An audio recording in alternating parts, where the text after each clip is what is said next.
correu, atenção, disparou, gol!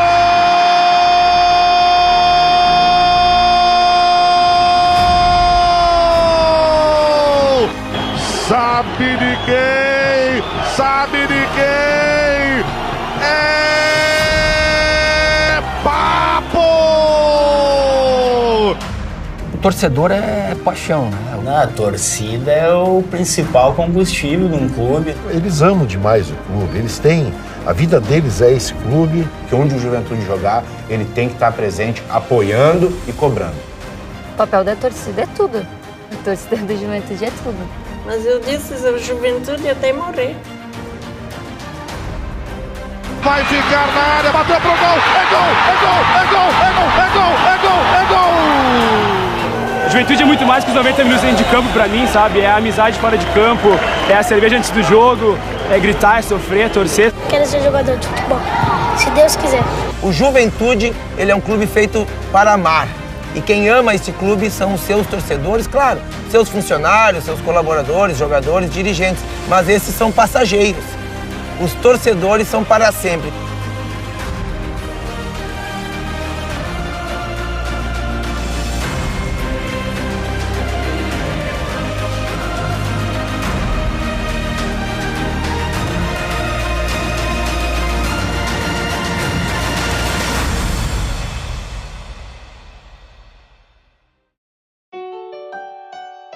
A história do Juventude se confunde com a história de Caxias. Toda a nossa região aqui era povoada e essa região mesmo de Caxias, ela foi doada em Sesmarias.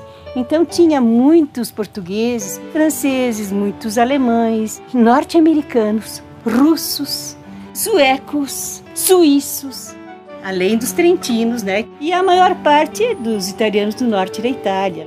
Um contingente grande de imigrantes, com a experiência da mata, com uma experiência cultural nova, para a qual eles não tinham um aparato adequado. É uma comunidade de imigrantes que se considera autossuficiente. Eles vão misturando seus hábitos culturais, suas comidas, acabam se tornando comuns. E a mesma coisa ocorre com a língua. Criam uma língua comum aqui. Os nossos antepassados tinham muito nas suas raízes uma identidade muito grande. E eu acredito que o Juventude seja realmente um reflexo disso. Mas a história da imigração é um retrato de todas as etnias. Porque Caxias soube contemplar a diversidade étnica.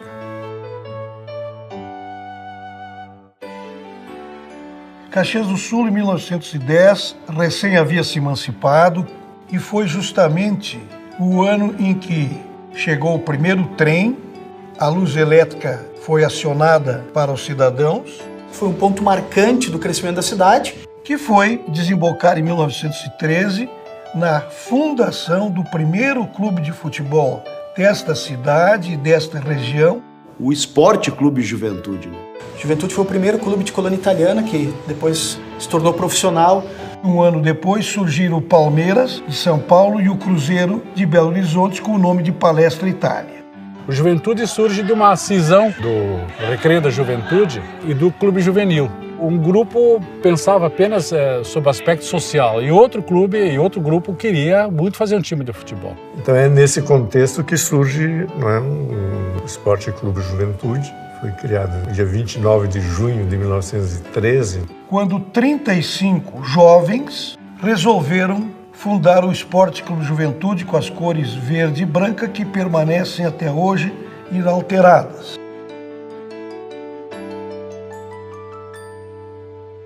O que a gente sabia é que os próprios fundadores eram os atletas, né? Não vinha jogador de fora. Depois, lá na década de 40, 50, começou a vir alguns jogadores de fora, mas senão era só os fundadores e a turma que participava, né? Como ele era o único, ele passa a ser o representante da cidade nesse mundo esportivo.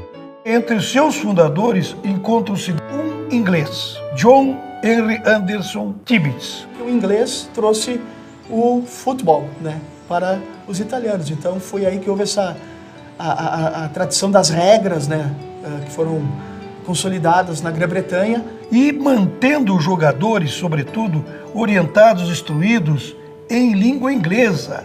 E ele era uma pessoa tão importante dentro da vida do clube que ele foi eleito o capitão do time. Porque ele realmente é quem mostra um horizonte que se descortina aí hoje há mais de um século, né?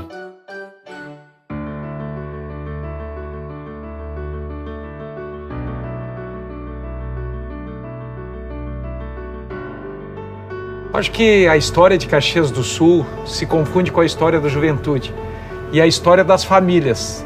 A paixão pelo Juventude vem de pai para filho. O Juventude é uma paixão que passa de geração em geração. E comigo não foi diferente. Meu pai é juventudista, meu avô paterno era juventudista. Quando meu pai me iniciou nessa paixão, né? Quando eu era ainda pequeno, frequentava aqui o Alfredo Jaconi, ainda quando tinha o pavilhão de madeira. Meu primeiro contato com juventude foi quando eu tinha 5 anos, que meu pai, que é juventudista fanático, me trouxe para assistir um jogo. Eu me criei aqui dentro! Eu me lembro do Juventude desde criança. Cresci ali ao redor do Juventude. Um amigo meu que estava organizando o time do Juventude para enfrentar a gurizada do Flamengo, ele me perguntou: tem um lugar no nosso time, tu é Juventude? Eu disse: só. Evidente. Recebi o convite através de amigos da escola para fazer um teste na escolinha do Juventude. Minha mãe falou que sempre eu corria atrás de bola e quando eu descobri a paixão pelo Juventude, eu simplesmente decidi ser jogador.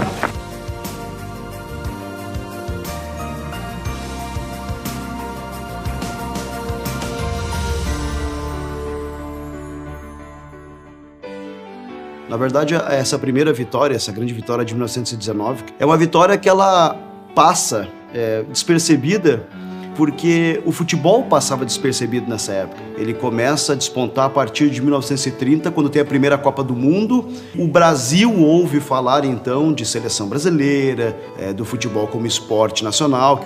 A primeira vitória, essa conquista de 19, ela já coloca o Juventude no rumo das conquistas. Já não se joga mais futebol apenas para se divertir, se joga futebol para vencer.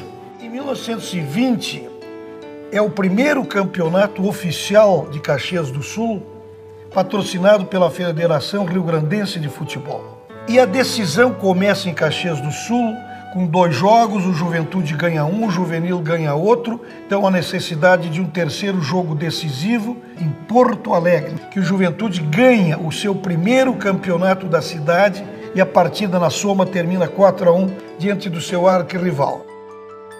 Então em 1935, surge uma história muito parecida com a conquista do Campeonato Caxiense de 1920. Diante do grande rival que iria se tornar o Flamengo, hoje Caxias, tem uma decisão histórica também igualzinha que aconteceu com o Juvenil, fora da cidade. E lá o Juventude conquistou o campeonato, ganhando por 2-0. A partir daí, o Juventude começou a se sentir um grande clube na região. E os torcedores do Juvenil, que haviam perdido, começaram a dizer que o Juventude só tinha papo. Papada no sentido de que falavam bastante, falavam e gesticulavam e aquele negócio todo, saiu essa história de papada.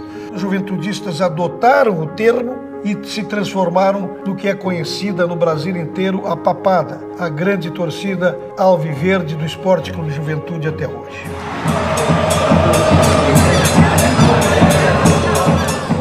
Torcedor entusiasta, um que empurra a equipe, que cobra, que vaia, que xinga, que faz.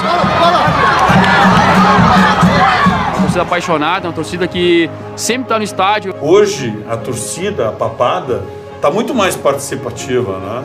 Está muito mais popular, está muito mais cheia, está muito mais cheia de vida. Nós fizemos uma torcida organizada, uma charanga, como a gente dizia na época.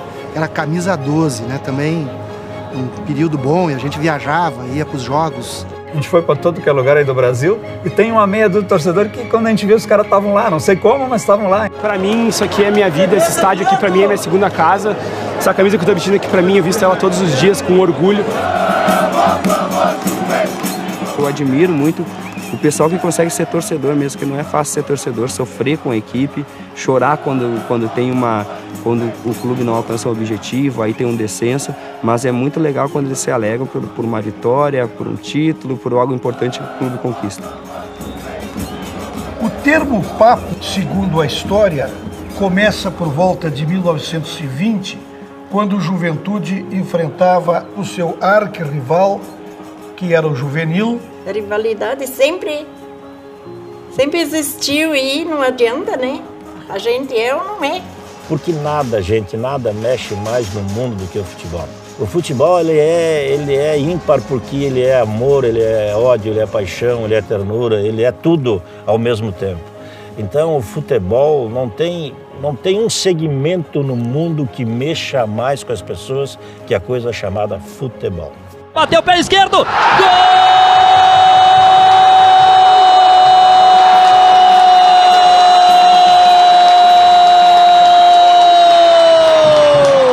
É algo totalmente passional.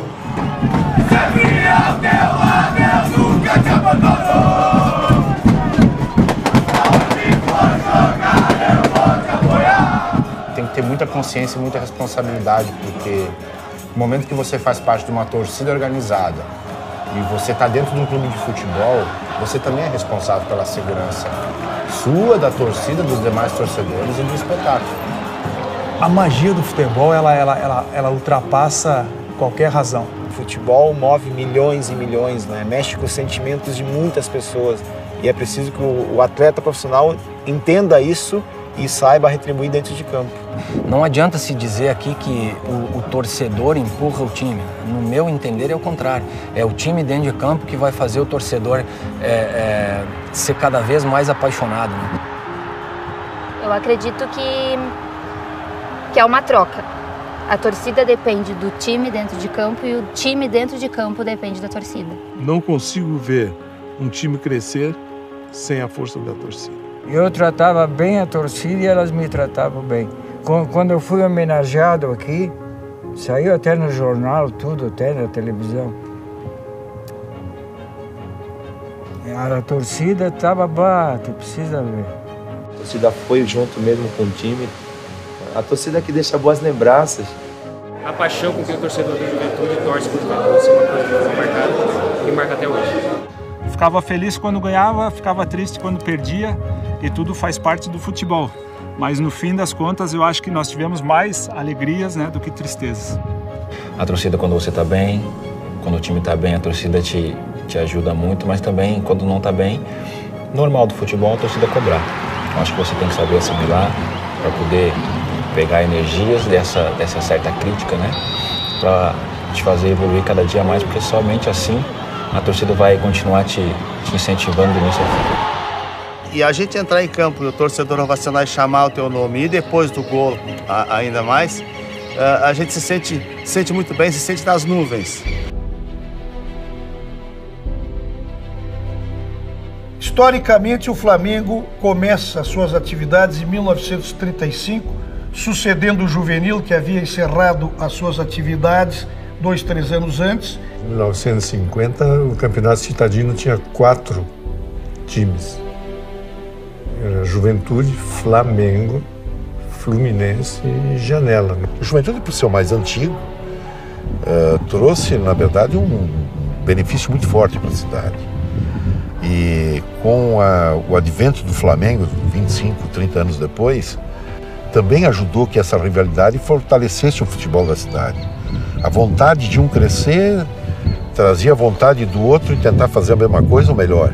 Dentre os 4, a grande rivalidade sempre foi entre os dois, né? O Juventude e Flamengo. Né? É um dos clássicos mais disputados que nós temos, não certamente no estado, não estou dizendo nenhuma novidade, mas em termos de Brasil também, vocês podem ter certeza. A melhor coisa que poderia ter acontecido para Caxias do Sul foi o nascimento do Flamengo, que depois viria a ser Caxias. A melhor coisa para os dois clubes e para o Juventude, porque havia, a partir de então, alguém com quem duelar, alguém com quem rivalizar. E essa rivalidade foi que manteve os clubes até hoje vivos nos campeonatos. Uma equipe contrata um atleta bom, o Juventude se obriga a trazer um melhor, o Caxias investe um valor, o Juventude tem que investir um ainda maior. E um clube depende do outro. Clube, se você está na gangorra, como normalmente existe a gangorra do futebol, se você está na parte de cima, você está servindo de espelho para o outro clube poder crescer. Esse sobe e desce de um e de outro é fantástico. É isso que faz com que o futebol sobreviva.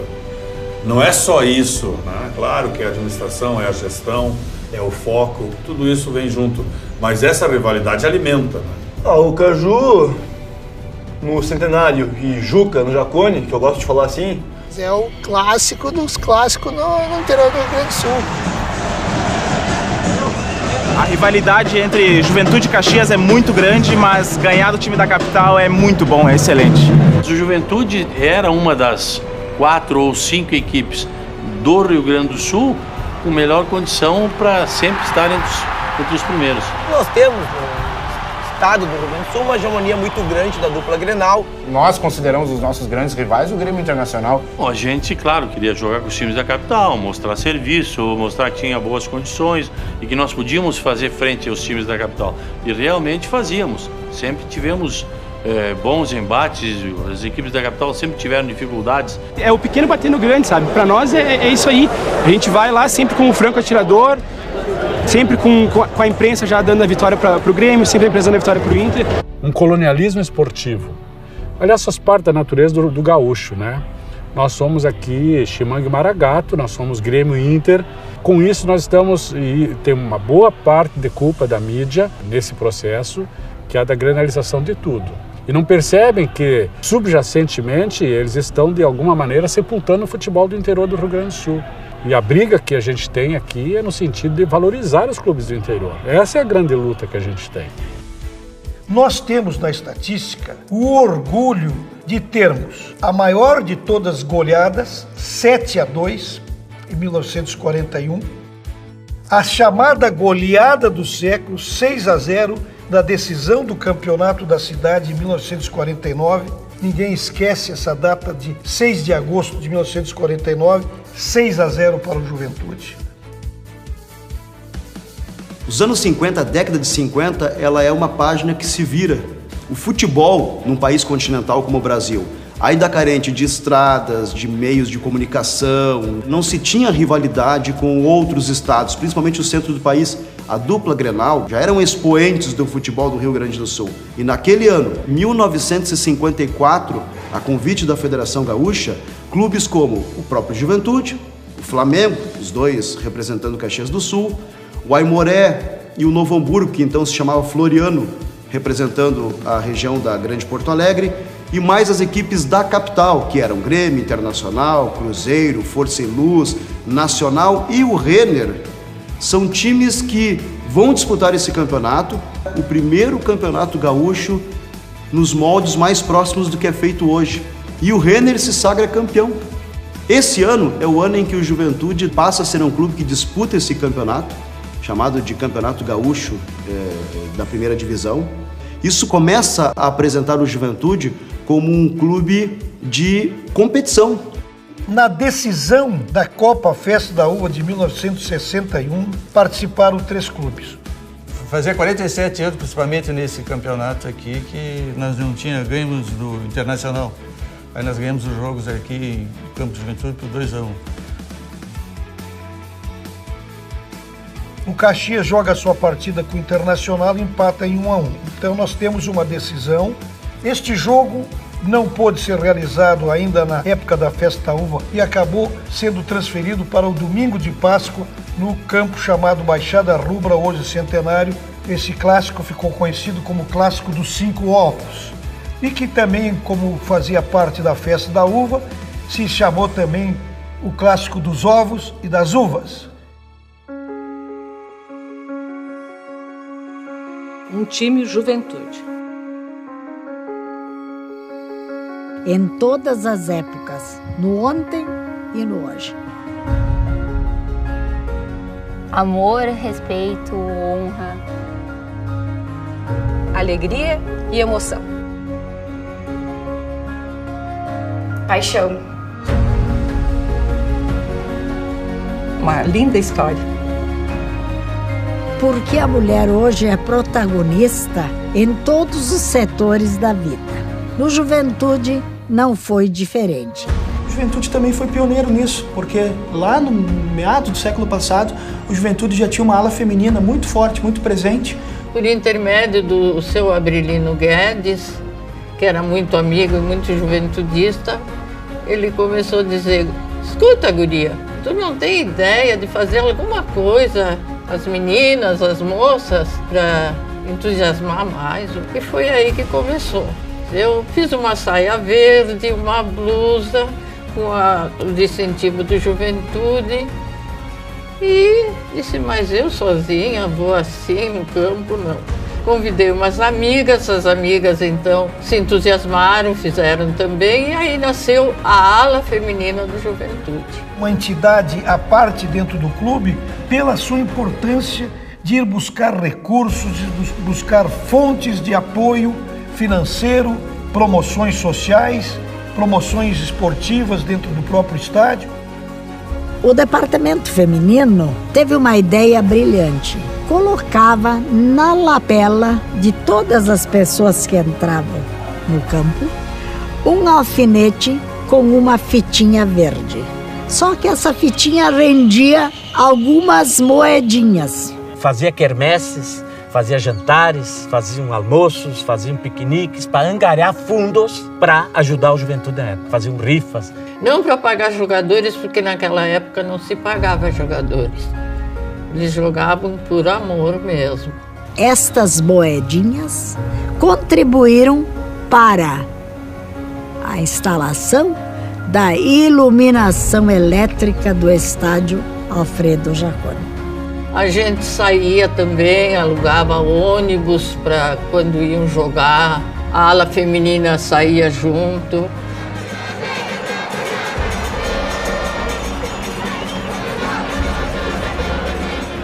Ela é apaixonada, ela é enlouquecida, que nem da mesma forma que os jaconeiros. Amor incondicional. É partilhar de toda emoção. Acho que todo juventudista tem um amor incondicional pelo clube. É não desistir do clube. Porque me dizem assim: ah, tu ainda vai no jogo? Eu vou, eu gosto. Enquanto eu tiver força para caminhar, não vou deixar de vir, não.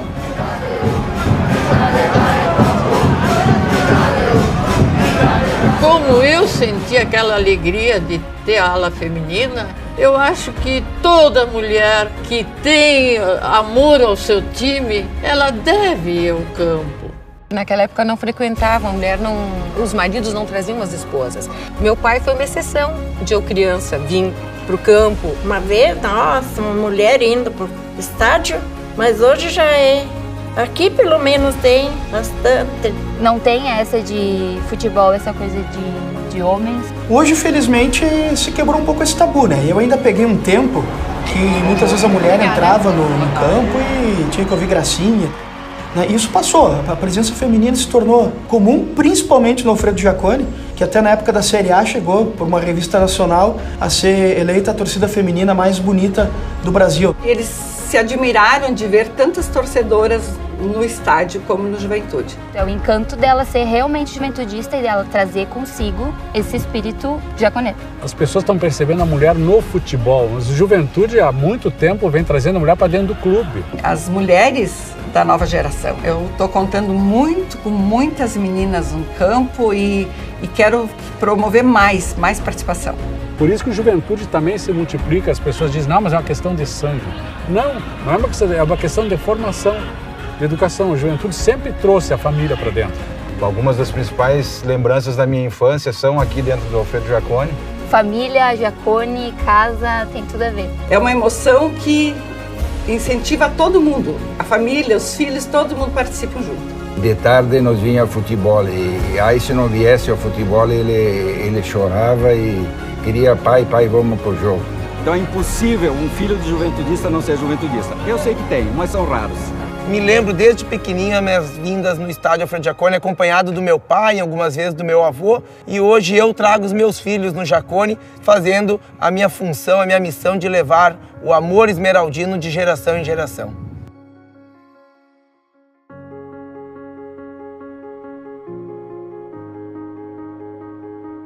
antes do Jaconi era Quinta dos Pinheiros, pela quantidade de pinheiros que existia aqui ao redor do estádio. Que era um nome romântico, bonito, poético, de estádio Quinta dos Pinheiros para estádio Alfredo Jaconi. Merecidamente um tributo a esse grande cidadão, a esse grande papo, a esse grande juventudista. O Alfredo Jaconi foi uma das figuras mais extraordinárias da juventude. Aquela pessoa que fez de tudo aqui dentro. Era queridíssimo pela torcida da juventude e até pelos adversários. Ele foi um grande incentivador para fazer. Isso aqui era cuidado, gente, por pessoas da cidade. Não tinha profissionais. Ele que me protegia, tudo. Aquele era um espetáculo. Ele era meu pai do campo. Alfredo Jaconi, por volta de 1927, 28, antes de completar seus 20 anos, já queria ser jogador do Juventude, que para ele não havia posição. Onde ele fosse escalado, desde que fosse para jogar no primeiro time do Juventude, ele jogava. Mas ele era o grande organizador, o grande incentivador, o grande líder, quando ainda não havia o profissionalismo que é hoje. Foi torcedor, jogador e dirigente. Ele tinha uma motoca, não sei se era uma lambreta, uma Vespa, que ele tinha. Imaginem a Porto Alegre naquela época sem asfalto, de moto. Em que ele levava documentos na federação, trazia documentação, ajudava o clube, buscava patrocínio. Se encarregava de ir atrás do fardamento, da bola do jogo. Depois começou a ser diretor. Transformaram Alfredo Jaconi em técnico e treinador do Juventude. E em 1945, 46, ele se torna o presidente do clube. Uma pessoa que praticamente deu a sua vida pelo Juventude. Tanto assim que a nossa torcida hoje se intitula Jaconeiros, né? Porque ele era alma, era coração, era um espírito de viver o Juventude e viveu até o último momento da vida dele.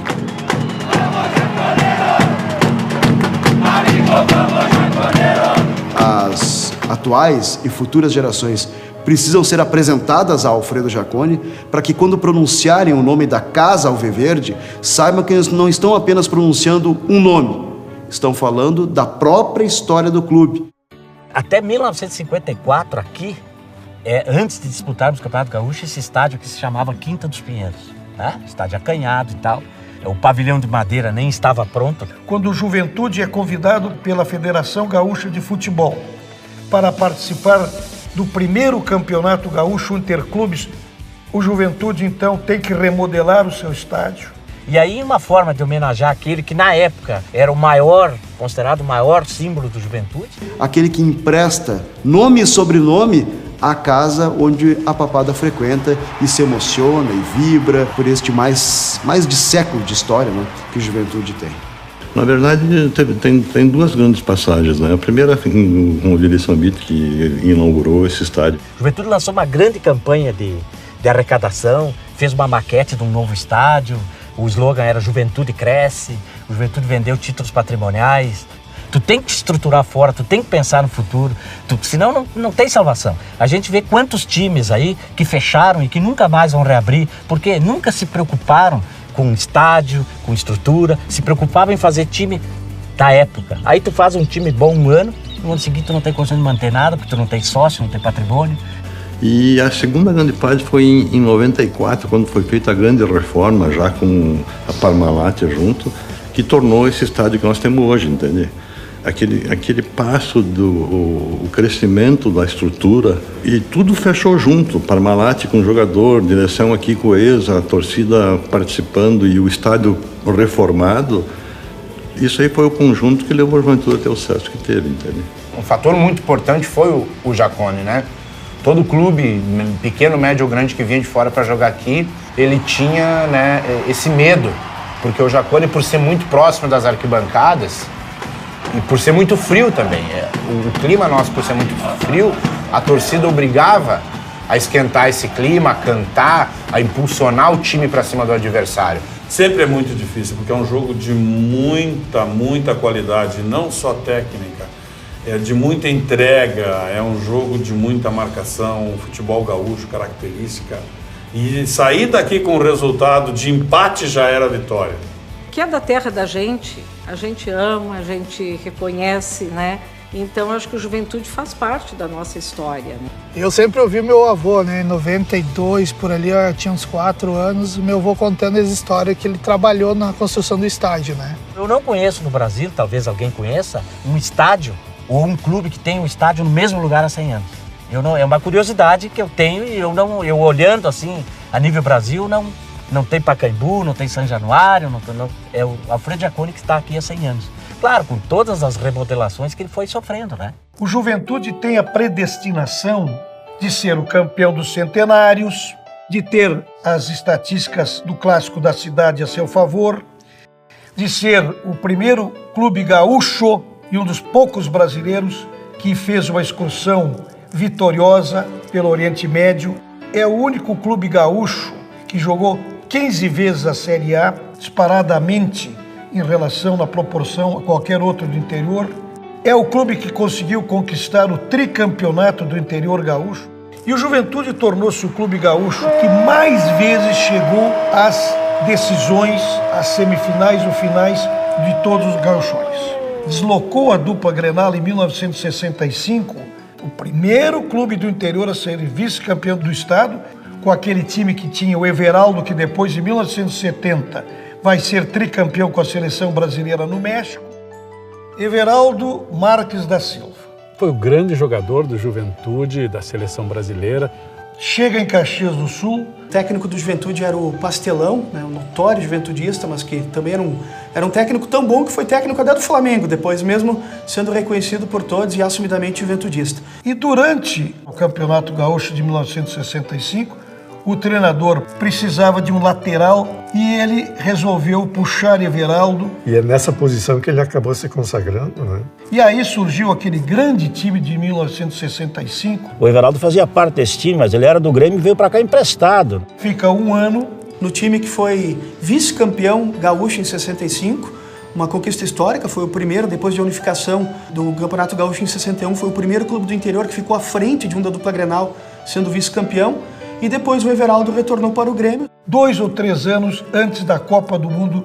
E aí João Saldanha, lembra-se que Everaldo existe em Porto Alegre, porque naquela época costumavam-se convocar apenas os jogadores do eixo Rio-São Paulo para as seleções brasileiras. Se firmou como lateral esquerdo e foi titular da Seleção Mágica de 70. Um homem de um caráter extraordinário. Ele nunca deixou de lembrar e de fazer parte da história do Juventude. Bom, eu como qualquer criança, né, da minha faixa etária, sonhava em jogar futebol, né? Eu acho que toda a criança tem esse sonho e naquele momento, quando eu fui chamado para entrar no jogo, eu me senti como se tivesse realizado o sonho.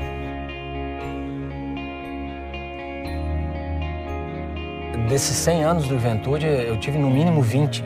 Eu sei que existem pessoas aqui que têm 50, 60 anos de história dentro do Juventude, mas para mim, que pude começar desde menino, desde criança, desde os 12 anos de idade, a vivenciar o dia a dia do Juventude, de saber que tive uma parcela de colaboração nas conquistas do clube, me deixa extremamente feliz, me deixa extremamente realizado. E aqui no Juventude e no Juvenil eu fui campeão da cidade. Fui campeão da cidade, né? Com 14 anos. Sou de família carente, vim de uma família muito pobre, fazia de tudo para tentar conciliar o futebol com os estudos. E o Juventude me deu todas as oportunidades. Minha mãe é professora, tive que conciliar o futebol com estudos, né? Se hoje estou aqui, é porque eles proporcionaram, me deram a oportunidade. O Juventude sempre teve uma característica, que foi de se criar verdadeiras famílias aqui dentro. Pessoas que te ajudavam em momentos de dificuldade sem te conhecer. Então, isso foi uma coisa que me marcou muito nas pessoas de Caxias do Sul. É a amizade que se formou nos grupos vencedores do Juventude. E eu acredito que esse seja o grande segredo de grupos vencedores. E eu acho que isso eu consegui passar para os jogadores, né? Retomar essa alegria, essa representatividade que tu estar jogando no Juventude, né? E o respeito com o atleta, eu acho que isso não tem preço. Eu aprendi bastante, também pela filosofia do pessoal do Rio Grande do Sul, de Caxias, pela disciplina. Sempre achava que tinha alguma coisa a melhorar. E assim tem que ter a pessoa na sua vida, na sua profissão e em tudo aquilo que faz. É uma lição de vida, né, que eu conquistei aqui dentro, que eu passei, né? Hoje eu devo muito ao Juventude pelo que me projetou, né, a nível depois de conseguir dar sequência na minha carreira a nível nacional. Eu tenho uma passagem que será inesquecível para mim toda a minha vida, que foi esse jogo final contra o Inter, né, no Estádio Centenário, quando eu entrei em campo. Eu entrei antes do time e eu escutei 2.000 torcedores gritando meu nome, mas não era um grito assim, Lisca, era um grito de guerreiro. E aquilo ali mexeu, cara, muito comigo, né, porque me obrigou, né, a ser competitivo, a me entregar para o jogo, né, e ser um comandante de todo aquele batalhão, né, é muito difícil, mas é muito prazeroso. Eu devo muito da minha carreira ao Juventude. Eu devo a minha oportunidade de ter saído do Brasil a primeira vez, de ter aberto, através do Juventude, as portas para que eu saísse depois por 14, 15 anos fora do Brasil. A gente acaba se envolvendo tanto com o nosso trabalho e com o que nós estamos fazendo hoje, que às vezes nós esquecemos de páginas importantes que nós colaboramos, né, para que elas fossem escritas. Em 1968, o Fluminense do Rio de Janeiro vem jogar no Rio Grande do Sul numa época em que nem havia campeonatos nacionais. Mas não é um jogo comum. Imagine o clube carioca jogando com neve em Caxias do Sul. O Juventude ganhou de 3-2, com os jogadores tremendo de frio. Vira notícia nacional. O Alfredo Jaconi, com seu gramado completamente branco de neve, um frio tremendo, e a imprensa do centro do país observando isso, ela leva essa notícia para o restante do Brasil. Este fato meteorológico se repete. Aquele jogo foi com o Internacional de Santa Maria. Olha, a neve aqui devia ter uns 10 centímetros, mais ou menos, era muita neve. Aí no intervalo do primeiro para o segundo tempo começou a chegar gente no campo que não parava mais, que não acreditavam que estivessem jogando futebol daquele jeito, na neve. Por volta de 1971, os dois clubes, Juventude e Flamengo, não andavam nada bem de finanças. E os dois clubes padeciam enormemente para continuar sobrevivendo. Então os presidentes, as direções da época, compactuaram que ou fecham-se os clubes ou se forma um clube só. Porque se nós pensássemos com a razão, como se tentou pensar lá em 71, faria sentido, do aspecto econômico, do aspecto competitivo, uma cidade de porte médio como Caxias unir forças em torno de um clube só que pudesse ter mais apoio, pudesse ter mais torcida. Houve fusão em Bagé, em Passo Fundo, aqui em Caxias, em Veranópolis até hoje. E foi uma política que foi muito adotada. E aqui em Caxias também houve a fusão dos dois, mas foi um casamento que durou pouco, né? Junta-se Juventude com o Grêmio Esportivo Flamengo para se formar a Associação Caxias do Sul. Não dava graça torcer para aquele time preto e branco que era a Associação Caxias de Futebol, né? Para dar certo uma fusão, quando existem dois times de coração na cidade, né, é difícil. Os sentimentos, as paixões, os pensamentos, a filosofia de cada lado eram diferentes e permaneceram diferentes durante os 3, 4 anos em que juntos permaneceram. Nós já tínhamos patrimônio, nós já tínhamos a sede campestre, nós já tínhamos o quadro associativo, nós já estávamos nos tornando um clube de futebol. Na prática, a fusão ficou, digamos assim, o primeiro ano ficou o Juventude junto com o Flamengo. Porque a partir dali os jogos nem eram mais aqui, eram somente na Baixada Rubra.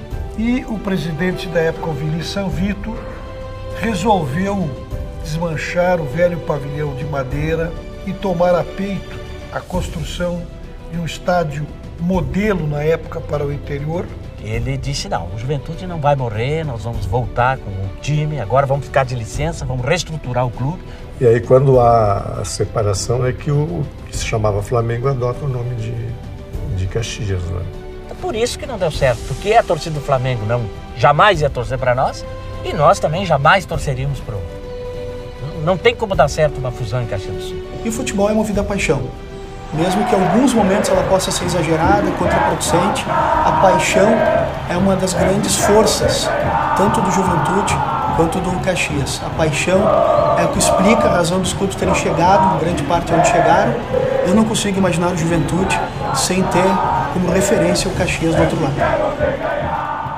O Juventude oficialmente começa a participar de competições nacionais em 1977, treinado pelo eficiente Daltro Menezes, repete a sua participação em 1978 com o fabuloso treinador Enio Andrade.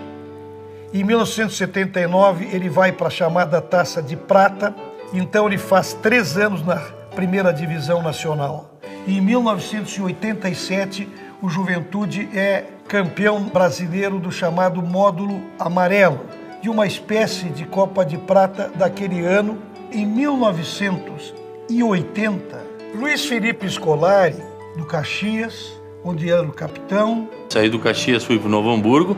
Mas não gostaria de deixar a cidade, porque ele era professor de educação física de um educandário da cidade. O Alfredo Sebe, que era um dos membros da direção, fez a minha contratação, já que o Valmir, que era o treinador da época, tinha solicitado que eu viesse para o Juventude. Chegou ao Juventude como zagueiro. É ungido como nosso capitão e aqui ele encerra a carreira como jogador de futebol. No ano seguinte, o Juventude lhe abre as portas para ser o treinador dos juniores. Eu joguei muito tempo no Caxias, mas quem me abriu portas como técnico foi o Juventude. Em 82, diante de um problema de saúde do Daltro Menezes, que era o técnico, o Filipão acabou comandando o Juventude numa excursão ao Oriente Médio e à Ásia, em que o Juventude voltou invicto, 6 jogos invicto. A excursão começa pela Coreia do Sul, onde o Juventude enfrenta a seleção nacional da Coreia do Sul, que se preparava já para suas competições internacionais. O Juventude ganha a primeira partida por 1-0 e o segundo jogo não estava na agenda, mas os coreanos não aceitaram aquela derrota e solicitaram uma revanche. E na revanche, o Juventude torna a ganhar por 2-1. Consagrado, o Juventude então vai para a Arábia e começa a jogar em diferentes cidades. E se defronta, por último, com um clube treinado pelo ilustre Tele Santana. E o Juventude ganha a primeira partida por 3-0. E o jogo de despedida justamente então é contra o time campeão da Arábia, treinado por Tele Santana.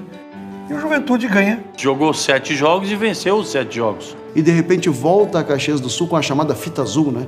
Vai fazer uma excursão e volta sem derrotas. Com as vitórias que o Juventude conseguiu, eu passei a ser conhecido pelo empresário que levou o Juventude e foi ele que me abriu portas 3 anos depois na Arábia Saudita. Quando ele atinge o patamar de um treinador, inclusive campeão mundial com a seleção brasileira, que é uma galeria restrita demais, né? Aí essa história volta para entender quem foi Luiz Felipe Scolari. Esses são todos os passos que foram dados na minha carreira que eu não tenho como esquecer. Em 1993, a empresa italiana de laticínios Parmalat faz uma parceria com o Palmeiras, mas acha que precisa ter uma referência no sul do Brasil. A presença, a chegada da Parmalat em Caxias, José Carlos Brunoro, que a gente tem que sempre resgatar, mencionar, profissionalizou a Juventude. Nas semifinais da segunda divisão de 1994, tocou para o Juventude como adversário o Americano de Campos. Nas fases anteriores nós pegamos um grupo, né, muito difícil, que tinha Atlético Paranaense, Ponte Preta, e só saía um do grupo. Então eram times que já tinham uma tradição de disputar a Série A e o Juventude se fortaleceu, eu acho, naquela fase ali para chegar, né, no primeiro mata-mata contra o Americano. Sabendo que estava muito próximo de um sonho, de uma conquista, né?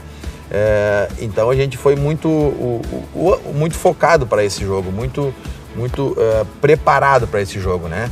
Você vai curtindo aí outra vez, Mauricinho no toque, Julinho esperto conferindo na marca de 28:30. Mas aquilo ficou marcado como o momento da superação do Juventude. Aquela década foi uma década mágica, porque era muito difícil para um time do interior sonhar, ambicionar aquele momento. A Série B, quando se conquistou em 94, eu lembro como fosse hoje. Aquele canto do gramado, a cruzada pelo lado direito, o Odair cruzou e o Galhardo fez de cabeça o gol. E aí nos fez nós sermos campeão da Série B. É difícil mensurar tudo aquilo que eu vivi em 1994. Eu lembro exatamente aquele jogo contra o Goiás, o jogo do título. E eu lembro como se fosse hoje essa geral toda, ao término do primeiro tempo, pedindo o Edson, e eu entrei no intervalo do jogo, nós conseguimos a vitória. Foi uma coisa inédita que emocionou todos que estavam no estádio, porque até aquele momento, todos eram acostumados, no Juventude e em todos os clubes do interior, a comemorar grandes campanhas. Mas pela primeira vez em 94, num título de porte estadual ou nacional, o estádio inteiro gritava, é campeão. Ninguém acreditava, eu acho que é o resultado do esforço, do trabalho de uma equipe humilde, mas acima de tudo muito confiante, muito amiga. Valeu, campeão! Comemora! É muito lindo! Comemora! Rio Grande do Sul! Tava demais, era uma coisa, assim, tava todo mundo entusiante, a gente chorava, cantava. E eu via a emoção, gente chorando, e eu me emociono até hoje, que o Juventude tinha conseguido naquele ano uma coisa que vinha buscando há muito tempo. Isso foi um trabalho. Não foi naquele dia que o Juventude subiu ou foi campeão. Houve um trabalho anterior e muitas pessoas contribuíram para isso.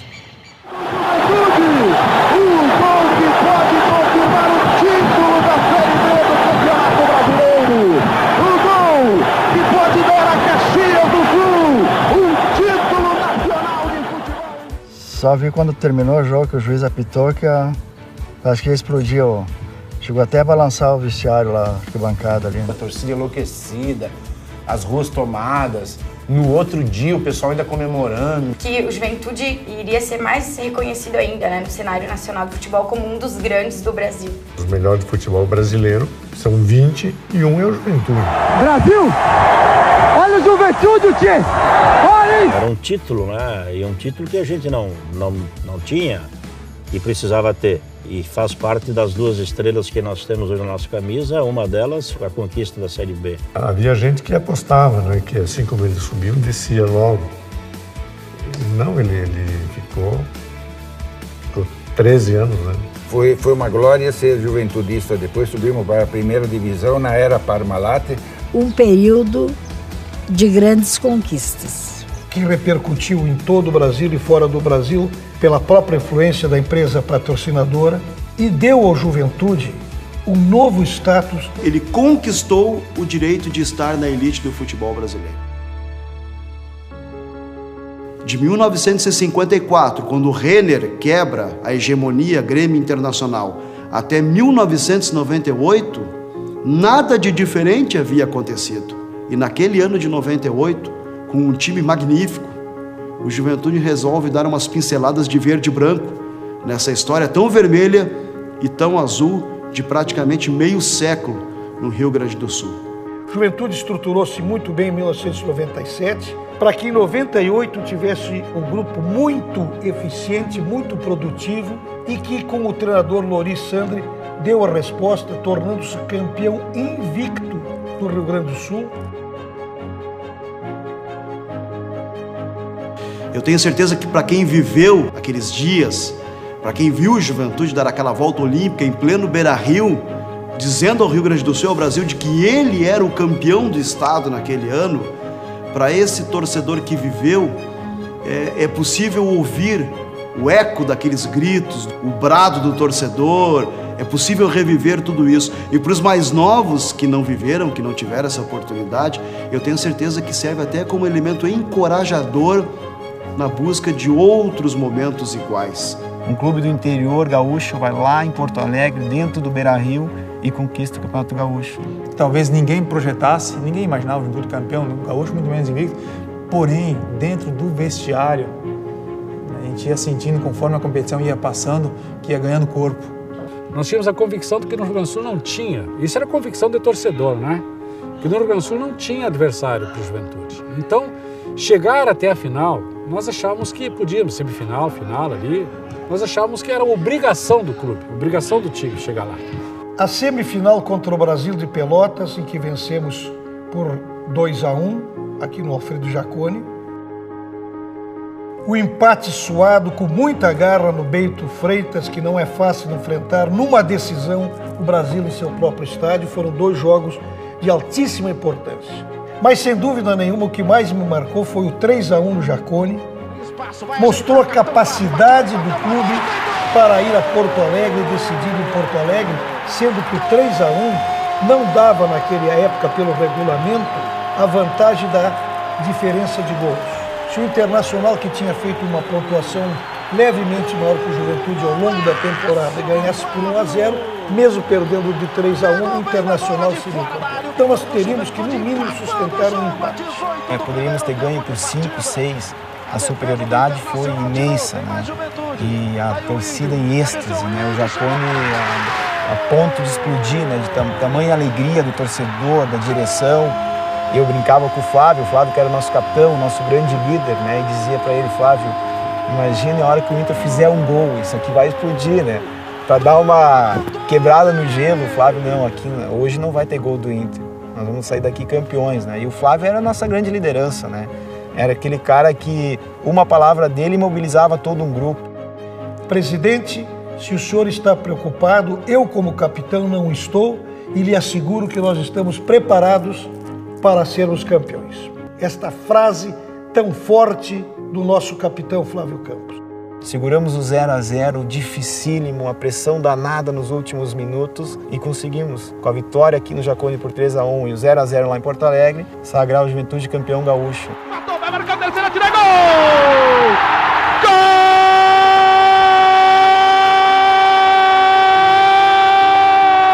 Gol do Juventude, Lauro! 22 minutos e meio de partida, segundo tempo. Adeus, Inter! Começa a se construir um título inédito! Que alegria! A papada está em festa, Lauro! Foi uma entrada triunfal em Caxias, muito foguete, foi até a madrugada a festa. Sabia que tu podia abrir o jornal, tava na capa lá, o Juventude é campeão gaúcho. Pegava outro jornal, abria, meu, ligação campeão gaúcho. Ligava a TV, meio-dia, na notícia da noite, o Juventude é campeão gaúcho. É da tapada, como se autodenominam os torcedores do Juventude. Festa em Porto Alegre, festa do interior.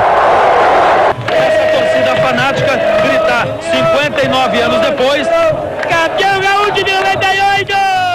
Ele desbanca o gigantismo da dupla Grenal para ele impor ao Rio Grande do Sul uma conquista que há meio século não acontecia. Então o Juventude já vai desafiar as fronteiras, ou além das fronteiras do Rio Grande do Sul, quem estivesse pela frente.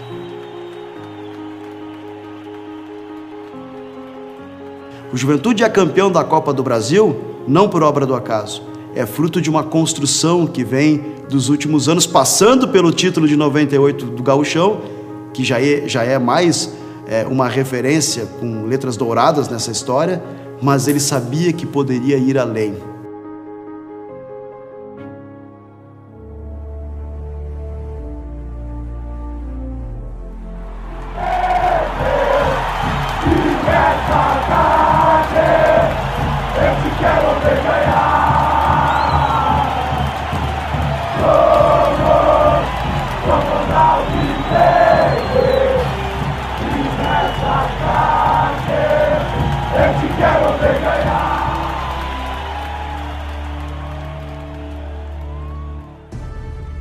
O ano da conquista começa por eliminar o nosso adversário em Brasília, diretamente lá, sem a necessidade do segundo jogo. E o Juventude enfrentou o Fluminense. No Maracanã, o Fluminense venceu por 3-1. E se tinha aquele resultado como de muito difícil reversão, porque o Juventude tinha que fazer 2-0 aqui. E eu me lembro que eu estava envolvido com o fechamento, né, do jornal, como editor de esportes do Pioneiro. Quando eu estou entrando no estádio, eu ouço a primeira explosão. Era o primeiro gol do Flávio. Quando eu estou subindo a escada em direção à cabine, deu o segundo gol. Ou seja, quando eu entrei na cabine, o jogo mal começara, o Juventude já tinha feito os 2-0 que precisava.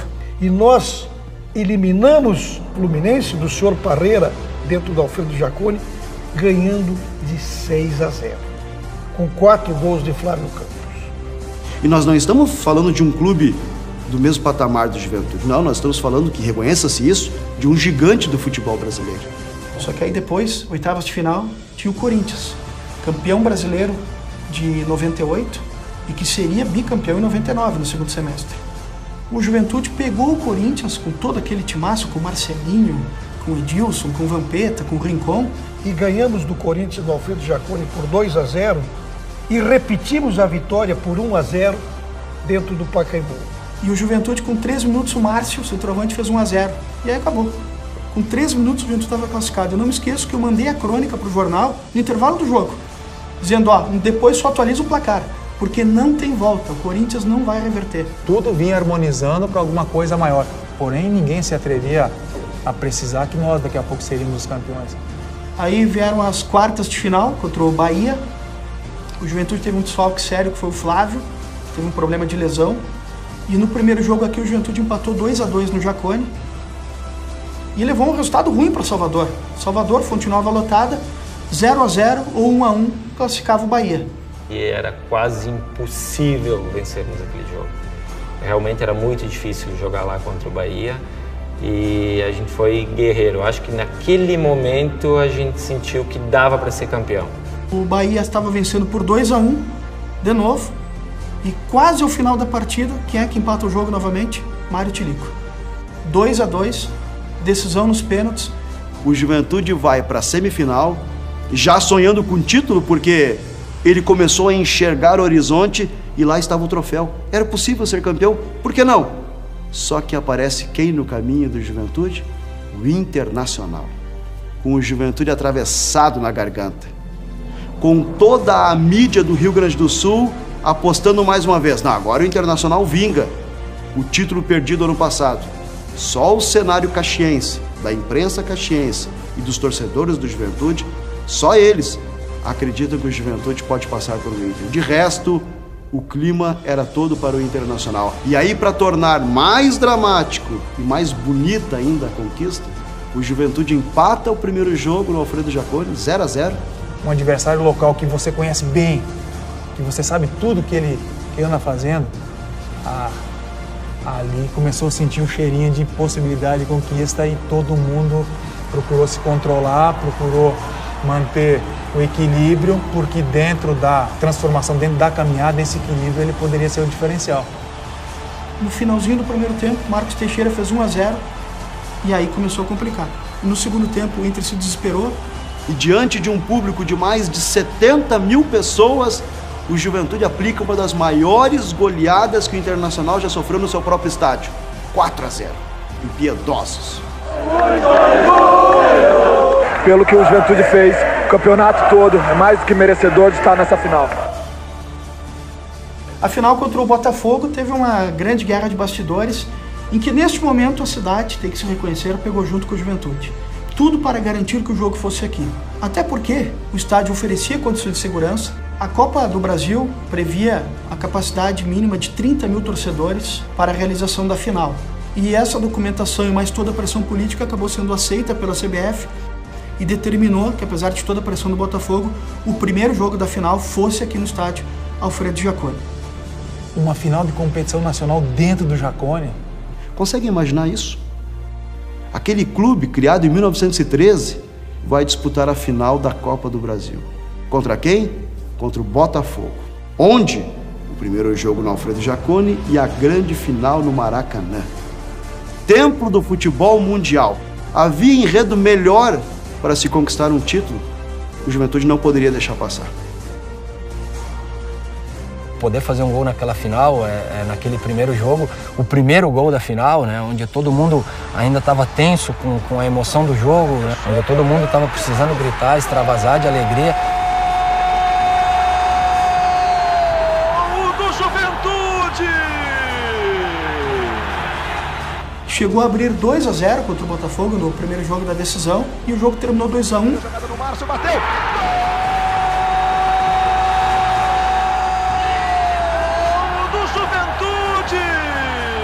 O Capone foi expulso para evitar um contra-ataque. Nem esperou o juiz puxar o cartão vermelho e já foi saindo de campo com a torcida aplaudindo, né? Aquilo ali foi um lance que salvou o Juventude. Se o Botafogo faz 2-2, tu vai pro Maracanã, 110 mil pessoas no Maracanã. Arbitragem, um monte de coisa, né? Para nós era tudo novidade. E aí o Juventude segurou até o final. A papada encheu os ônibus que podia encher, desafiou as 24 horas de viagem até o Rio de Janeiro, desafiou o Maracanã completamente lotado e num cantinho espremida, viu aquela conquista que nem precisou de gols. Quando aquele pessoal chegou na praia de Copacabana e desceram do ônibus e começamos a cantar, aí eu não me contive. Aí foi um momento de muita emoção. A chegada ao Maracanã com 105 mil pessoas, o último maior público antes das reformas do Maracanã. Quando eu vi aquele estádio Maracanã lotado pela televisão, e aí mostrava a torcida do Juventude lá, assim, né? Eram muitos, mais perto do que eram a outra torcida, né? Era 2 da tarde, a fila de entrada já estava dando quase a volta no Maracanã. Eu estava no Maracanã, né? Eu não me deu um infarto por pouco, né? Aí naquele jogo eu acendi uns 4 pacotes de vela pra Santinha ali pra terminar. Normal é 2, né? Aquele dia foi 4. Aí quando eu subi a escada do Maracanã, assim, que eu botei o corpo pra fora, eles viram, né, que era um do Juventude, eu acho que eu tomei uma vaia de umas 60 mil pessoas. Aí eu olhei assim, me assustei e voltei, né? Eu disse, caraca. Não tinha mais o que perder. Nós só tínhamos o que ganhar. E a nossa entrada, a adrenalina lá em cima, frio na barriga, ansiedade, um desejo muito grande de escrever uma história bonita. A final contra o Botafogo não foi certamente a melhor atuação do Juventude naquela campanha. Né? Com aquela pressão, mais de 100 mil torcedores, o Botafogo teve toda a iniciativa do jogo, mas predominou, né, a excelência do sistema defensivo. Falta cobrada pelo Sérgio Manuel Emerson. E com um detalhe, né, o goleiro Emerson, que era um goleiro extraordinário, e o Juventude teve naquela temporada, desde 98 e também 99, uma dupla de zaga composta por Capone e Índio, que era um casamento perfeito. A raça do Índio, o vigor físico do Índio e a técnica acima da média do Capone. E com a expulsão do Capone, o Piccolo jogou ao lado do Índio no Maracanã. E essa zaga aí, impressionante, a bola não entrava. O goleiro Emerson era um goleiro excelente, saídas de bola perfeitas. E a nossa equipe de meio de campo, na frente, era um time perfeito. Toca no Rabilha, aí vem Juventude e dispara pelo meio Márcio. É sempre perigoso o Juventude, assim, um tiro de longe. Um perigo, a batida do Maurílio. O Botafogo pressionou, criou escanteios. A torcida do Botafogo inflamou, começou a jogar eles pra cima e eles não tinham outra coisa a fazer senão pressionar.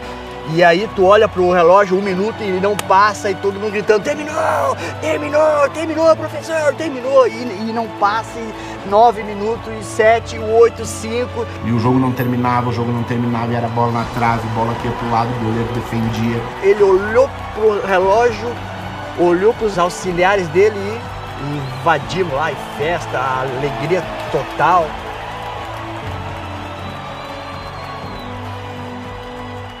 E o Juventude calava o Maracanã e conquistava o maior título da sua história. E, aliás, um dos maiores títulos da história do futebol do interior do Brasil. Relaciona o Botafogo com o Juventude em termos nacional. Valoriza mais a nossa conquista por esse fato. Nós não estávamos jogando contra ninguém. Nós estávamos jogando contra simplesmente um Botafogo que teve Didi, Garrincha, Amarildo e outros tantos jogadores. Com fé em Deus que nós íamos chegar a esse título, esse é o objetivo nosso. E hoje nós estamos aqui para agradecer, porque eles nos fortaleceu e nos capacitou nesse dia. Nós chegamos humildes, correndo por fora, como sempre falamos, e agora ganhamos esse título. E para o Juventude a importância é muito grande. E nós estamos aqui decidindo e ganhando o título da Copa do Brasil. Premia uma amizade, um respeito, uma união muito grande, a família que é o Esporte Clube Juventude. Maracanã lotado é para fazer o reconhecimento que o Juventude, a partir de hoje, é um grande clube a nível nacional. O Rio de Janeiro teve 2 Maracanãs, né? Em 50 com o Uruguai, né? E com o Juventude lá, né? Então, o Juventude foi privilegiado, fez o Maracanaço lá. É demais, ótimo a gente vir aqui para isso. Acho que o Juventude, por tudo que fez durante todo o campeonato, mereceu. E tu ia para Copacabana, tu só via torcedor de Juventude. Eu nunca vi tanto torcedor de Juventude fora de Caxias do Sul. Eu digo, pô, Rio de Janeiro se pintou de verde. Todos eles, né? Davam um jeito de se aproximar e pedir uma camisa, uma flâmula, uma manta, né? Porque o Rio de Janeiro foi muito frio, né? 21 graus, eles põem manta e casaco de pele, né? Marca muito aquele Maracanã lotado. E aqueles atletas, aquela comissão técnica, o Mico, que não está mais aqui entre nós, Valmir Louruz, tudo isso aí marca muito. Eu nunca sofri tanto na minha vida, mas também quando deu eu não sabia o que eu ia fazer. Foi uma coisa assim inexplicável e inesquecível. Quando do aeroporto até a gente chegar ali no Governador, todo mundo na janela, banando, largando foguete. Mas uma coisa marcante nessa descida em Porto Alegre foi que aí não tinha mais gremista, não tinha mais colorado. Tinha sim os gaúchos torcendo por um clube gaúcho. O governador Olívio Dutra fez com que o Juventude se dirigisse até o Palácio Piratini para receber uma homenagem oficial do chefe do estado do Rio Grande do Sul. Nos puxou as orelhas porque tínhamos ganho do Inter de 4-0, ele é um grande colorado. E a chegada a Caxias foi algo impressionante, porque havia torcedores desde a RS 453, lá na altura do Mart Center, até o estádio Alfredo Jaconi. Na praça, em cima do caminhão do Corpo de Bombeiros, foi uma das maiores festas que essa cidade já teve. Muita gente chorando, muita gente quase que não compreendendo que façanha era essa. Foi um momento inesquecível. A cidade para. O Brasil se debruça sobre essas imagens para então reverenciar esse time que definitivamente está colocado num patamar diferente no cenário do futebol brasileiro. Só que agora ele está em meio aos seus. O time volta, a torcida o abraça e o Juventude passa a viver uma nova história. Aqui dentro do gramado, quando minha esposa entrou no gramado com meu filho, isso foi fantástico.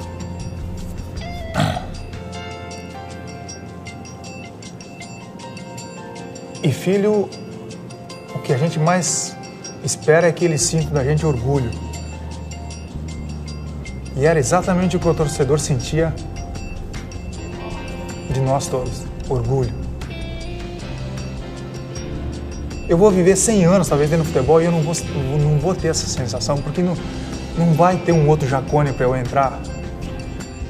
A alegria que tu sente da alegria do torcedor. Tu fica muito mais satisfeito numa situação como essa do que no momento que tu conquista o título. Que tu vê as pessoas, o que tu fez para as pessoas. Saudoso Valmir Louruz comandando essa equipe, né? Fazendo, tocando, andando, puxando. E ele sempre fez um trabalho excelente em todas as equipes e ele era uma pessoa que eu tenho uma admiração muito grande. Extraordinário. Com aquela calma dele, ele tomou conta do grupo, ele tinha o controle completo do grupo de jogadores. Nós tínhamos um Flávio jogando no meio do campo que era um monstro, nós tínhamos uma zaga excelente.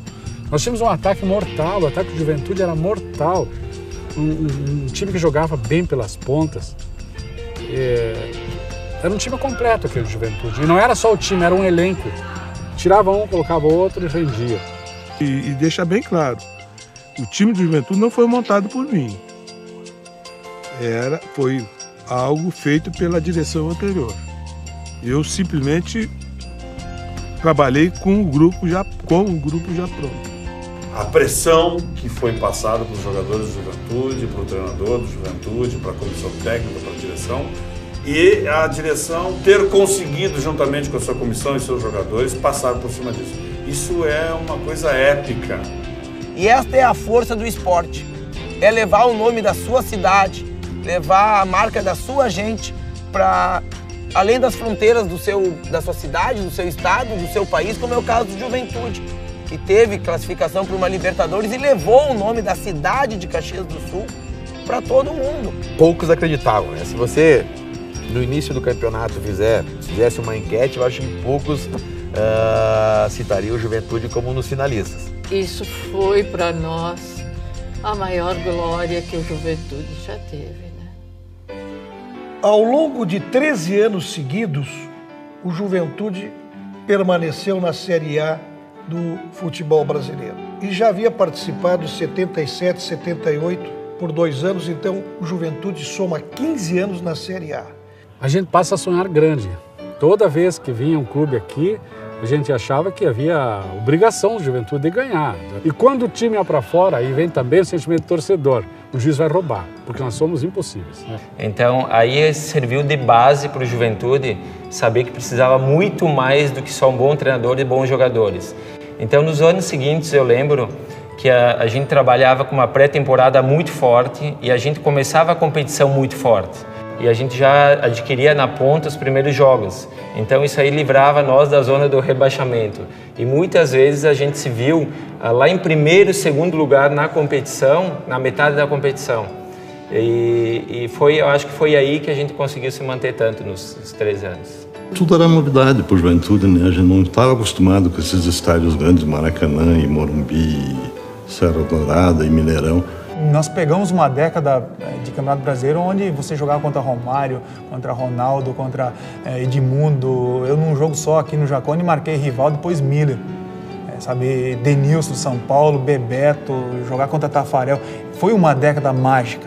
E nós éramos sempre o time pequeno que surpreendia e fazia bonito ali fora. Se manter 13 anos não foi brincadeira. Depois de 13 anos, nós sabíamos que as nossas dificuldades iam aumentando. O financeiro desses grandes clubes é totalmente fora da realidade de Juventude. Juventude tentou se manter todos esses anos, mas fizemos grandes partidas, foi sofrido, mas não é fácil ficar na elite hoje em dia, um clube do interior. Quando o Juventude começou a cair, a partir do ano de 2007, né, caiu ladeira abaixo, isso pegou muito, né, a torcida, todo mundo atingiu a autoestima do torcedor. Nós não fomos bem e nós começamos a nos desesperar porque estávamos vendo que era mais fácil cair para a Série C do que sonhar em voltar para a Série A. Nós ficamos 3 anos na Série D, né, e 3 anos na Série C. São 6 anos, né, fora de uma divisão acima, de uma divisão que tem receita financeira, de uma divisão que tem exposição em televisão. Então os desafios foram muito grandes, muito no aspecto financeiro. O nosso torcedor desmobilizado, porque veio o time despencar de uma Série A para uma Série D e por 2 vezes ainda teve que buscar a vaga na Série D porque não conseguiu ir para a C. Foi muito difícil, né? Mas foi um trabalho árduo, né, feito por todos os abnegados que vieram aqui para o clube, conselheiros, as diretorias que passaram nesse período, que conseguiram galgar degrau por degrau até chegar à Série B.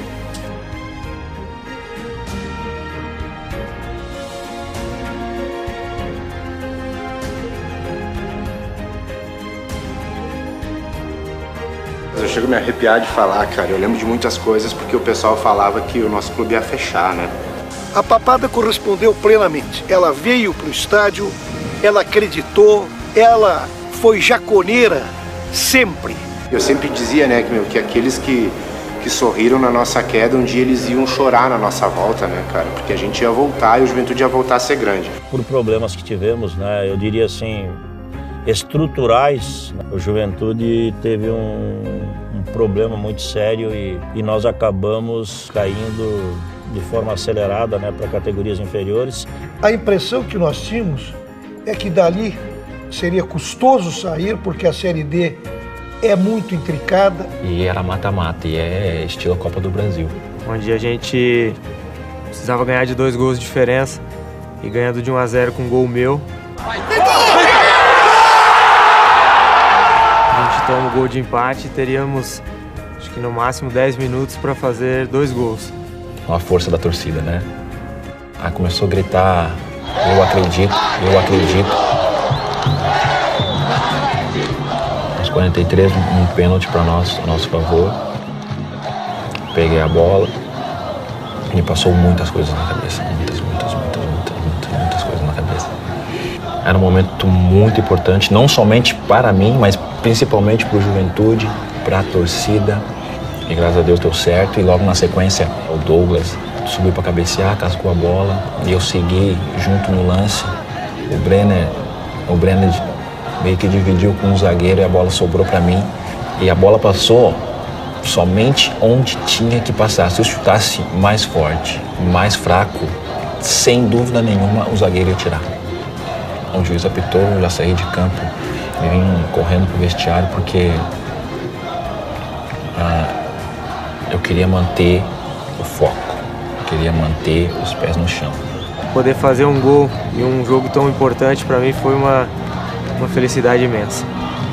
A gente tinha mais um mata-mata, a gente não tinha o acesso naquele jogo ainda, a gente tinha mais um mata-mata, aquele ali era o primeiro mata para conseguir passar para outra fase. Quando a gente conseguiu passar, pegamos o Metropolitano e depois conseguimos o acesso para a Série C.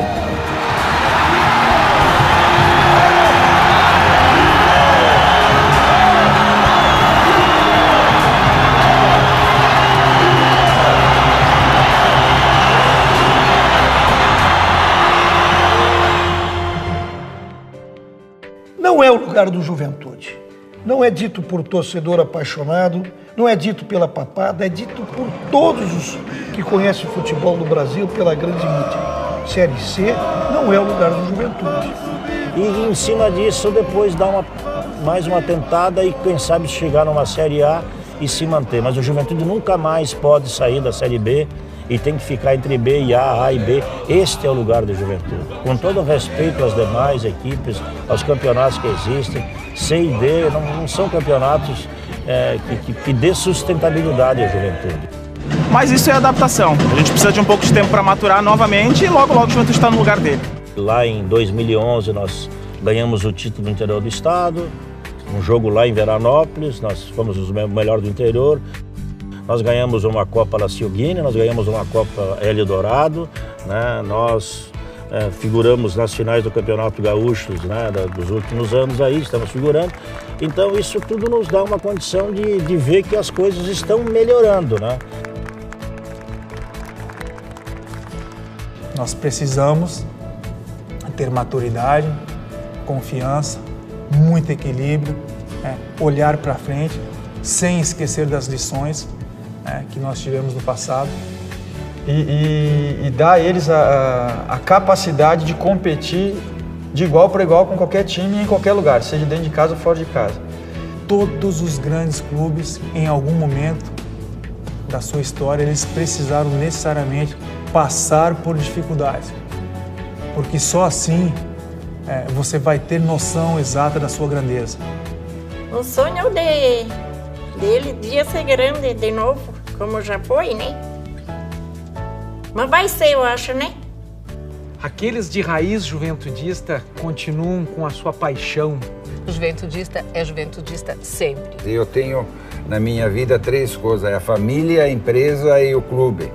E quando o clube ganha, eu me sinto realizado. Acho que todo juventudista tem um amor incondicional pelo clube e apoia ele até nos momentos não tão agradáveis. Um sonho ver o Juventude no auge do futebol brasileiro novamente. O Juventude na Série A disputando grandes jogos com os principais clubes do futebol brasileiro aqui no Jacone. E eu tenho certeza que está no caminho certo para poder voltar aos grandes momentos, que é o que o torcedor merece. Gente, é possível. Se já fizemos uma vez, é possível fazer novamente. E a torcida sabe dessa responsabilidade. É mais que um lazer, é um dever que a gente presta para a Juventude, torcendo, ajudando ele, apoiando. Como torcedores, como atletas, como dirigentes, eu acho que manter essa tradição, manter essa paixão pelo Juventude é a questão fundamental da identidade histórico-cultural do município de Caxias do Sul. O Juventude nunca enrolou a bandeira dele, sempre foi o Juventude. Então eu acho que é 100 anos mesmo, 100 anos de glória. E graças a 35 guerreiros, há mais de 100 anos atrás, tem um século de paixão que envolveu uma cidade, que envolveu um estado e que conquistou um país.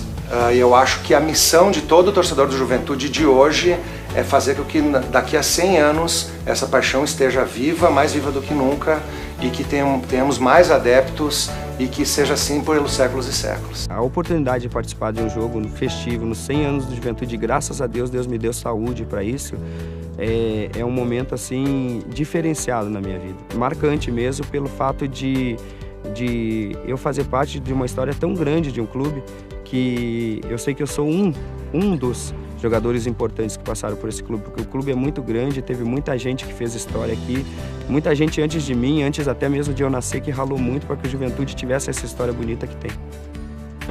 Fantástico, para mim foi bastante gratificante saber que eu faço parte da história hoje de um time tão glorioso que nem é o Juventude. Sair do Juventude, né, falar com orgulho que eu passei pela Juventude, o clube que me formou. Tenho o maior orgulho de ter passado por ali, agradeço pelo apoio deles, né? Mesmo que poucos devem se lembrar de mim, mas eu não esqueço deles. Eu tenho fé em Deus que vai dar tudo certo, que daqui a uns anos vamos voltar ao nosso lugar que nunca deveríamos ter saído, que é a primeira divisão. 100 anos, olha, não é fácil não, 100 anos. Nós, muitos de nós não conseguem chegar a isso aí. E o Juventude está fazendo 100 anos e é campeão do campeonato mais importante, de um dos campeonatos mais importantes do país. Percorra o interior do Brasil e veja quantos tu consegue aproximar desse feito. Esse clube é um clube de Caxias do Sul, é um clube de muita tradição, é de um clube de muitas famílias que se doaram, que se deram, que se entregaram a esse clube. Eu não sou de uma família juventudista. Eu me tornei torcedor de Juventude quando eu senti a necessidade do futebol entrar na minha vida. Eu gosto muito de futebol e eu senti a necessidade do Juventude entrar na minha vida. Você vem ao estádio, você vê jovens, é mulheres, é rapazes, jovem, é uma torcida que se renova. E isso para um clube é o sinal de que jamais vai morrer. A renovação de sua torcida, jamais esse clube vai morrer. Pelo contrário, a tendência é crescer. As escolinhas, a gente vê um fator de transformação social. A gente não vê só, talvez, criando um atleta para o Esporte Clube Juventude. Nós estamos educando campeões para a vida, formando cidadãos. O que permite o Juventude se refazer, se reorganizar, se reencontrar e daqui a pouco desenhar um novo capítulo da história é sim porque tem uma categoria de base sustentável. Em 63 já existiam escolinhas aqui no Juventude para as crianças pequenas, que já se preparavam para depois passar a ser juvenil para seguir a carreira, alguma situação no futebol. Uma emoção de fazer um gol contra um time grande, um time pequeno, mas não importa, fazer gol é o mais importante. E hoje a gente tem vários destaques na nossa categoria de base, meninos que saíram daqui, o exemplo de Bressan, o Alex Teles, o Ramiro, o Fomo, todos os meninos que acabaram virando, o Zezinho, todos os meninos que iniciaram desses 10 anos e foram subindo de categoria até chegar ao nível profissional aí. Através da categoria de base, fazer com que o atleta seja reconhecido pelo clube, seja reconhecido, a sua história seja contada ligada ao clube. Com determinação, com muito treinamento. Vários deles conseguiram chegar na seleção brasileira, alguns em grandes equipes como a Europa. O Juventude é convidado anualmente para participar de competições na Itália. E nessas competições na Itália leva seus jovens. E os seus jovens acabam, muitos deles, fazendo negócios por lá. A Juventude, então, é um fornecedor internacional. Hoje mesmo o Juventude é consagrado como um clube AAA em categorias de base. Hoje a gente tem uma estrutura, né, de todas as categorias de base. Tem um técnico, geralmente tem um auxiliar técnico também, né, as categorias maiores ali contam com massagista, fisioterapeuta, departamento médico, né, tem toda a estrutura do CT, que tem 4 campos, ginásio, alojamento, alimentação, tudo mais para esses meninos possam ter tudo condições para eles poderem chegar ao nível profissional. A estrutura é muito boa aqui, a gente gosta daqui, o sintético é bom, o campo lá em cima também é bom, os profissionais são legais. Pela valorização das categorias de base, que sempre foi, né, o coração, né, do Juventude e de qualquer clube que tem a grandeza, né, que o Juventude tem.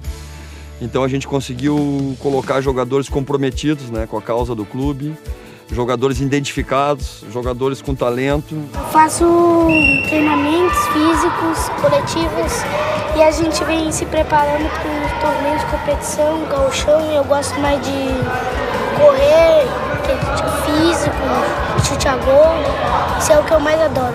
É puxar, acordar cedo, treinar, aula e sempre cuidar da alimentação, tem que sempre ter um foco no que quer ser. Então eu vejo que a persistência e o querer é o que faz a diferença lá na frente para conseguir ser atleta profissional.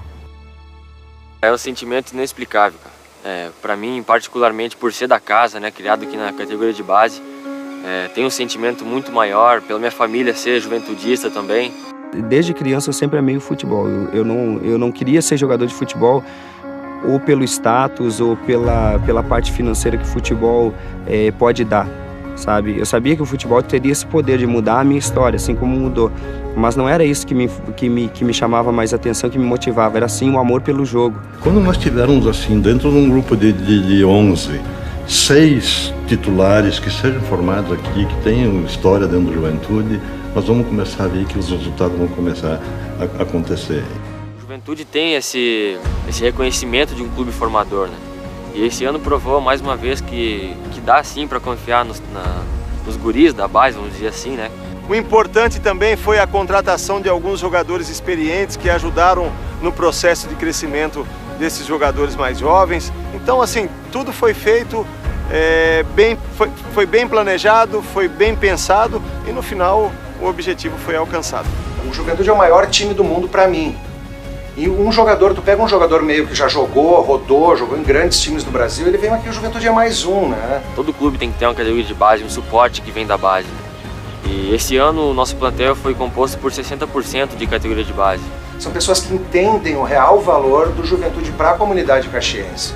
São pessoas desde o porteiro aqui do Juventude até o presidente, a gente dá maior valor a isso, até porque a gente depende deles para entrar aqui dentro de campo e dar nosso melhor. A gente faz tudo por eles também. Torcida, direção, atletas, funcionários. E quando isso acontece, quando todo mundo busca o mesmo objetivo, todo mundo tem um norte para ir e todos fazem força e remam para o mesmo lado, isso facilita muito. Eu acho que é o grande segredo de sucesso, não só para a Juventude, acho que como qualquer objetivo na vida.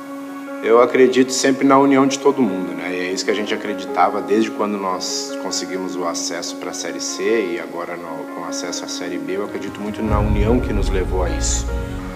No começo da competição aí da Série C, estávamos ganhando lá na Arena do Grêmio até os 47, tomamos um gol de empate.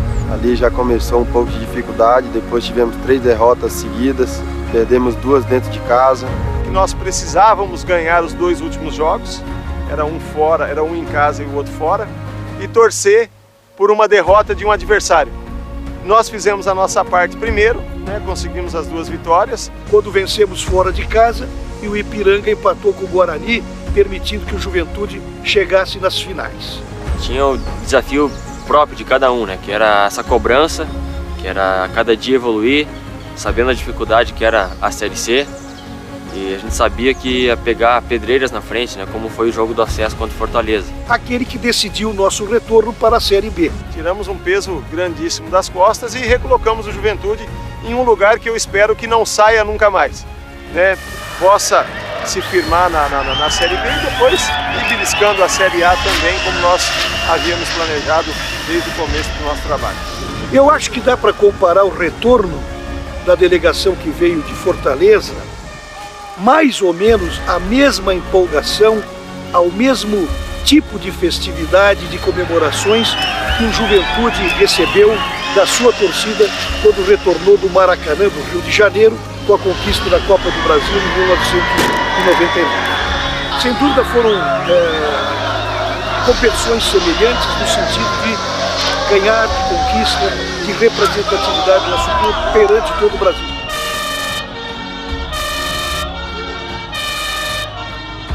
Me lembro no Maracanã, quando nós fomos campeões da Copa do Brasil, um momento similar. Aquele sonho que tu tem, tu acha que está próximo, mas só concretiza ele quando o árbitro apita. E o final do jogo foi muito tenso. Depois que o Fortaleza empatou o jogo, aqueles momentos a torcida, a gente acompanhava, foi sem dúvida de muita tensão. Tinha um astral muito legal, a gente sabia que a gente levava fé no time.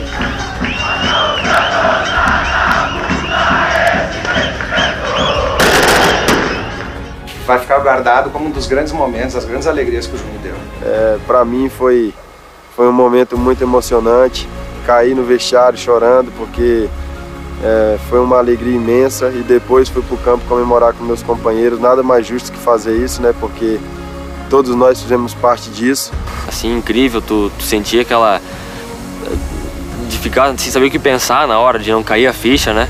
sabendo que a gente calou mais uma vez 65 mil pessoas e é um sentimento único que vai ficar guardado para sempre na memória. Sentimento de alívio, sentimento de dever cumprido, né? Um sentimento do trabalho realizado. Mas a maior emoção foi chegar em Caxias do Sul e ver toda aquela mobilização do aeroporto até o estádio. Crianças nas janelas, idosos, mulheres, enfim, todo mundo acenando, todo mundo vibrando, todo mundo vestindo as cores do Juventude. E isso me deu a clara sensação que o orgulho de ser juventudista retornou, e isso é a maior satisfação que eu tenho hoje. O resgate da autoestima do torcedor. Isso realmente não tem preço. Caxias estava verde e branco quando a gente chegou, né? Saiu juventudista de onde não tinha, né?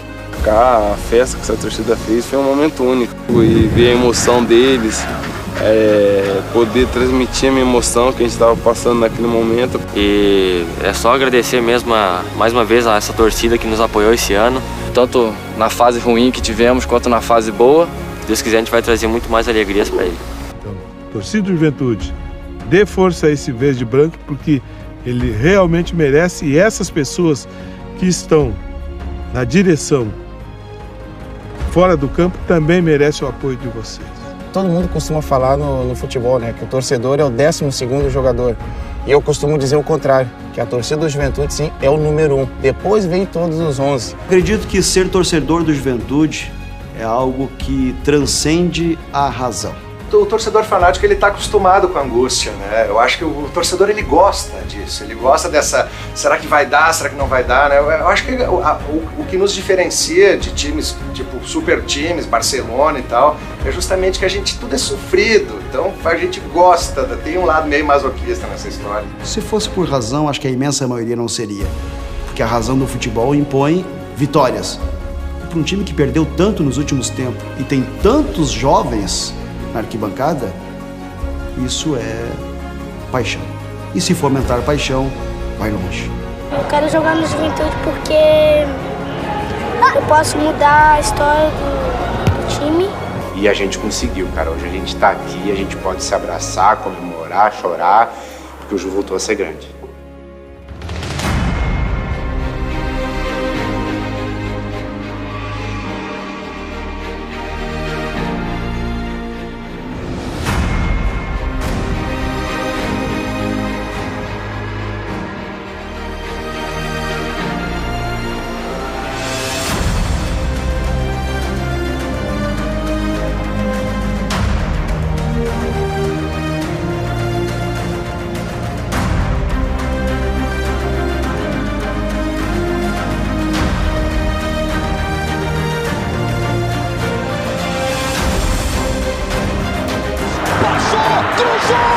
Elias, cadê a bola? Tira Neguete! Que é isso? Felipe, afasta Wanderson! Limpou, arriscou! Elias, o herói do papo! Fim de jogo, o papo subiu! O Juventude subiu! Parabéns, Juventude! Estirado no gramado, Antônio Carlos Zago! Assim como aconteceu em 99! Estádio cheio! Não põe medo no Juventude! É a razão de existir do Juventude. A papada.